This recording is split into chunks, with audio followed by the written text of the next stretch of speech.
படம் சூப்பராக இருக்குது. தலை ஃபேன்ஸுக்கு சூப்பராக இருக்குது. ஃபைட்டிங் தான், நல்ல ஃபைட்டிங்கு, நல்ல மாஸ் டைலாக்லாம் நிறைய இருக்குது இந்த படத்தில் முக்கியமாக பார்க்கலாம். சாங்ஸு, இமோஷன் எல்லாமே சூப்பர். அவ்வளோதான். ஆக்ஷன், இமோஷன், ரொமான்ஸ் எல்லாமே சூப்பர். பார்த்துட்டு வந்து சொல்லுங்கள். விஜய் ரசிகர் சொல்லானுங்க, படம் பார்த்துட்டு வந்து பேசுங்க. அஜித் உடம்பை பற்றி தான் ஹைலைட்டே படத்தில். ஆனால் ஒரே ஒரு ட்ராபேக்னா எமோஷனலாக கனெக்ட் ஆகல அவ்வளோ. அதுதான் கொஞ்சம் மைண்ட் செட். இந்த மாதிரி அஜித் ஒரு படம் ஆக்சுவலே இல்லை. இதுதான் சரித்திரத்திலே முதல் படம். வேற படம் செம்ம மாசு. அதுவும் அந்த கிளைமேக்ஸ் 6 பேக் வந்து செம்ம சூப்பராக இருக்கு.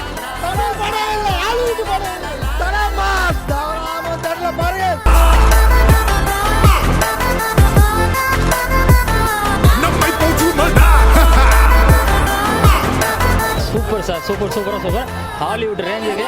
இதில் main plus point Ajith sir எடுத்திருக்க ரிஸ்க் வந்து அவர் யாருமே எடுத்துருக்க முடியாது. ஹாலிவுட்டோட மேல்படி படம் வேறு லெவலில் வந்திருக்கு. தலையோட ஆர்ட் ஒர்க் வந்து பயங்கரமாக இருக்குது.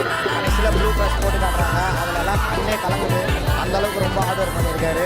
படம் வந்து ஹாலிவுட் லெவலில் இருக்குது. கண்டிப்பாக இந்த படம் வந்து ரெக்கார்ட் பிரேக்கிங் பண்ணோம். கண்டிப்பாக வசூலில் சாதனை.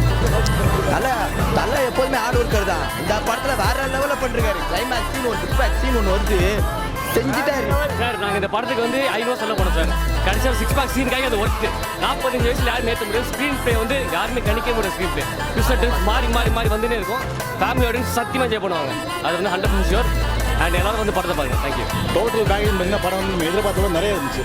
நீங்கள் வந்து ஹாலிவுட் படம் சொன்னாங்க. அதை தமிழ் சென்டிமெண்டோட ஹாலிவுட் படம் எடுத்துருக்காங்க. அஜித் வந்து ஈச் அண்ட் எவ்ரி ஃப்ரேம் வந்து புதுசாக தெரியுறாரு. அது இந்த கிளைமேக்ஸ் சீன்ஸ்லாம் வந்து நான் சொல்ல முடியாது. நீங்கள் தேட்டரில் இருந்த அந்த அட்மாஸ்பியர் வந்து உள்ள பார்த்து தான் தெரியும். அனிருத் வந்து BGM each and every scene, அந்த ஒரு லவ் சீனுக்கு ஒரு பிஜிஎம், ஆக்ஷன் சீன் ஒரு பிஜிஎம் வச்சு பெருச்சு அறிஞ்சிருக்காரு. சிம்பிளாக சொல்லணும்னா போன படத்தில் ட்ரைலரில் கேட்டார் தெரிக்க விடலாமான்னு. இந்த படத்தை தெரிக்க விட்டுருக்காரு. அவ்வளோதான். இவ்வளோ ஒரு ஆக்ஷன் ஹீரோ ஒரு இதுக்கு வந்து ஹீரோனுக்கு வந்து முக்கியத்துவம் கொடுக்க மாட்டாங்க. இதில் ஹீரோக்கு ரொம்ப ஈக்குவல் முக்கியத்துவம் கொடுத்து படத்தை ரொம்ப இதாக ஈவனாக மிக்ஸ் பண்ணியிருக்காங்க.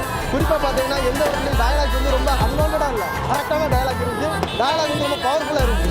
பட் விஷுவல் வந்து பார்த்தீங்கன்னா வேற ஒரு விஷயம். படம் ரொம்ப சூப்பராக இருக்குது. டெக்னிக்கலாக வந்து சவுண்டாக இருக்குது படம். அஜித் வந்து கட்டாயம் அது அஜித்தோட ஆர்டர் பயங்கரமாக தெரியும். இந்த படத்தில் நல்ல ஆர்டர் பண்ணியிருக்காங்க. டோட்டல் டீமே சூப்பராக பண்ணியிருக்காங்க. 2 வருஷத்துக்கு அப்புறம் அஜித்துக்கு ஒரு நல்ல பேக் ஆக்ஷன் சீக்வன்ஸ் ஒரு ஆடியோ சொல்லிக்கிறாங்க. பட் அந்த ஆடியோ ட்ரெண்டிங் நம்ம பார்க்கறத விட வந்து இது எப்படி சொல்றது, இந்தியன் லெவலில் இது வரைக்கும் இருந்த சினிமாவில் தமிழ் லெவலில் இருக்கிற ஆளுநர் பிரதமர்லாம் என்ன வேலை செய்யறாங்கன்னு பாக்குறீங்கல்ல. நாங்க பாத்துக்கிட்டு இருக்கோம். அதெல்லாம் இந்த வேலையை யார் பிரிச்சாங்களோ அவங்களே இணைச்சிருக்காங்க 2 அணிகளை. அதாவது தனித்தனியா வெவ்வேறு இடத்துல இருந்தாங்க, இப்போ ஒரே இடத்துல தனித்தனியா இருக்கிறாங்க. இயக்குனர் என்ன சொல்றாரோ அதை ஏற்று இருவரும் நடிகர்கள் நடித்துக் கொண்டிருக்கிறார்கள். ஆட்சியை கவிழ்க்க தினகரன் முயற்சி செய்தார்னா அவரை தூக்கி உள்ள போடுவாங்க.